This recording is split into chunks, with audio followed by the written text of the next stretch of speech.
Oduu amma nu gahe qabnaa. Poolisiin Keeniyaa mana xiinxalaa siyaasaa obbo Jawaar Mohammad sakatta'ee yoo xiqqaate namoota 3 mana san keessa turan qabee hidhuun dhaga'amee jira. Kun kan dhaga'ame wayita pirezidaantiin Keeniyaa Ruutoon har'a ministeera muummee Abiy Ahmed waliin mari'atanittidha. Taateen kun ijoo dubbii tahee jira. Jawaar Mohammad yeroo manni isaa sakatta'amu inni Ameerikaa jira.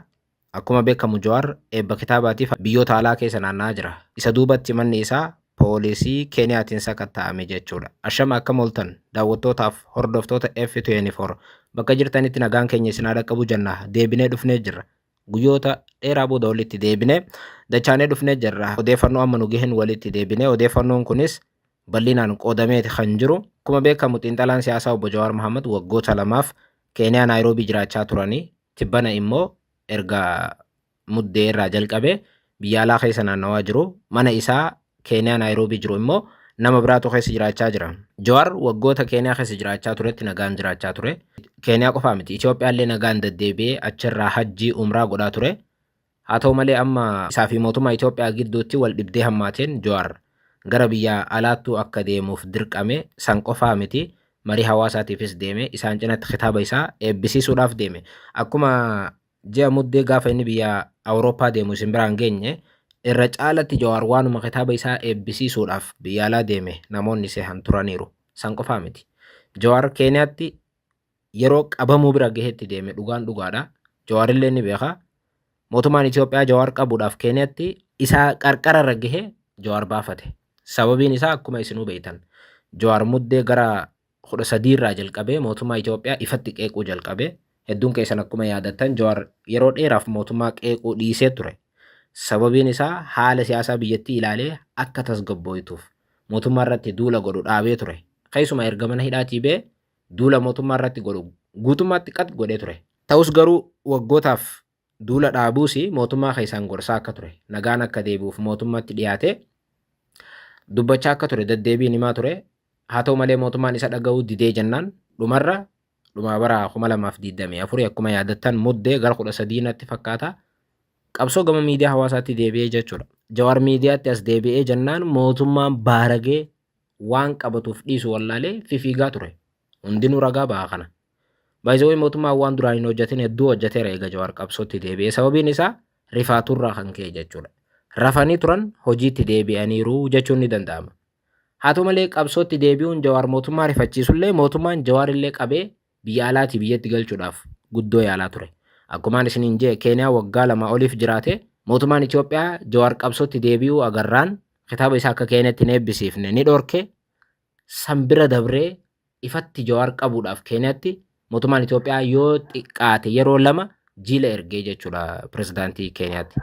Jawaaraaf gaaffii BBC Afaan Oromoo waliin godhee ministeerri muummee Abiy Ahmed galgala sana pirezidaantii Keeniyaa Ruutootti bilbilee Jawaar akka dabarfamee kennamu gaafatee ture.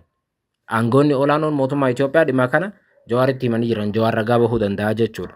Sana booda jiilli Itoophiyaa ministeerri muummee Abiy erge ministeera dhimma alaa qaama 3 qabatee Keeniyaatti dhufan. Keeniyaa dhaqanii jiilli mootummaan Itoophiyaa erge Jawaar akka dabarfamee kennamu waliigaltee irra gahamee ture. Wayita jiilli Itoophiyaa ka'ee Keeniyaa dhaqu Jawaar Awurooppaan bee Jarman ture. Walumaa galatti jalaa baafateera jechuudha. Jawaar Jarman dhaqeellee mootummaan Itoophiyaa sochii Jawaar irratti dhiibbaa godhuu hin dhaabne. Kitaabni isaa sana booda akka biyya hin seenne ni dhorke. Achi booda garuu karaa biraatiin Jawaar irratti dhiibbaa godhuudhaaf yaale garuu biyya Awurooppaa eega dhaqee booda Awurooppaatti dhiibbaan agas mara waan hin milkoofneef isa achuma dhiisee gama biraatti as deebi'e mootummaan dippiloomaasii cimsachaa dhufe gama Keeniyaatiin. Baay'ee Keeniyaa fi Itoophiyaan waggoota 2 dabraniif dippiloomaasiin isaanii bakka namni itti eegusan hin jirtu. Malee Jawaar dippiloomaasiin Itoophiyaa du'aa jirti jechuu hordofee Jawaaruma irratti dippiloomaasiin dalaguu jalqabdee achi booda mootummaa Keeniyaa kanallee mootummaan Itoophiyaa dippiloomaasii cimsachaa dhufe yeroo 2 Keeniyaatti jiila ergeesiniin jee jira. Dippiloomaasiin san cimaa dhufte Jawaar qabuurraa gama waraana bilisummaa Oromoo sololoo balleessuutti ce'ee jechuudha mootummaan Itoophiyaa. Jawaar hanqateera jechuudha qabuu hin dandeenye. Sana booda Jawaar Ameerikaa jira achi mootummaa guyyuma guyyatti badii isaa gagguuruu itti fufe Jawaar. Jawaar qabuu waan hin dandeenyeef mootummaan falli inni qabu maali? Aara Jawaar waraana bilisummaa Oromoo sololoota irra bahaa jira. Jawaar qabachuu dadhabnaan aara woboo irratti bahanii jechuudha mootummaan. Kun hundi maaliif godhame? aara Jawaar qaba mootummaan. Jawaar qabachuu waan dadhabeef aarii san waboo irratti bahee jechuudha. Amma deemee mootummaan san qofa irratti hin oolle. Odeeffannoo har'a Inside Afrikaan baaseen manni Jawaar Mohaammed kan Keeniyaa jiru sakatta'amee namni 3 manicha keessa jiru qabameeraa jedha Inside Afrikaan. Wanti waa baay'ee of keessaa qaba. Dhugumatti Keeniyaan biyya birmadummaa isii baay'ee qabattee jabeeffattee jiraattuudha. Biyya siyaasaa lallaaqiidhaaf jettee waan hunda irratti hin bobbaanedha. Garuu amma Keeniyaan adeemsa keessa maal ta'aa dhufte? Keessumaa pirezidaantii Ruutoon eega dhufe qaama siyaasaa biyya alaa Keeniyaa keessa taa'ee mormu biyya saniif dabarsitee kennite. Fakkeenyaaf namni siyaasaa tokko Itoophiyaa irraa deemee Keeniyaa keessa dhaqee mootummaa Itoophiyaa kan mormu yoo ta'e mootummaan Ruutoo kun dabarsee mootummaa Itoophiyaatti kenna. Adeeffatamaa dhufteetti jechuudha kun. Wanti kun amma Jawaar irra ga'uu isaati.